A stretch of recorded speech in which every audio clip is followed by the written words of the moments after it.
Can you, for our listeners, kind of maybe start high level to explain what we're looking at when we talk about cheating in game and how that kind of breaks down? For sure. So the term that I'll use is cartel, because that's a term that's used fairly frequently in the industry. Basically, when people think of people who cheat in games, they think of a sweaty little nerd on his computer, just messing around with some cheats and stuff like that. And there are lots of those, but there's also a much bigger organization at play, and it's split into specialisms, right? So you will have people who just develop cheats.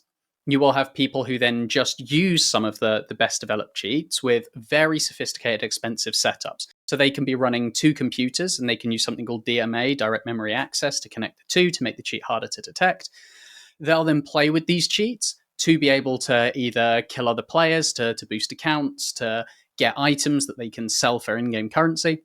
Whatever they're using the cheats for, it's generally to monetize it in real world money. So that could be selling items, it could be selling in-game currency, it could be selling boosted accounts, it could be a whole range of stuff.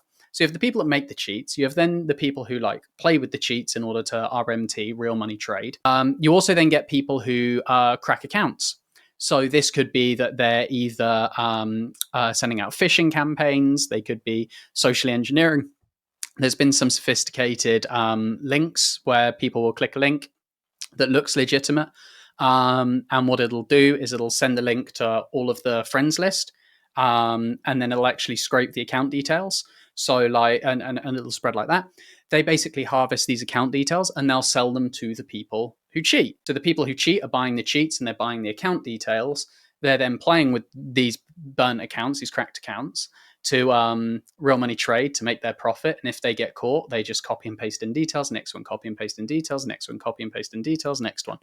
And then there's a money laundering side to this as well. There's so many layers to it. So there is this kind of institutional level of kind of organized cheating. Absolutely.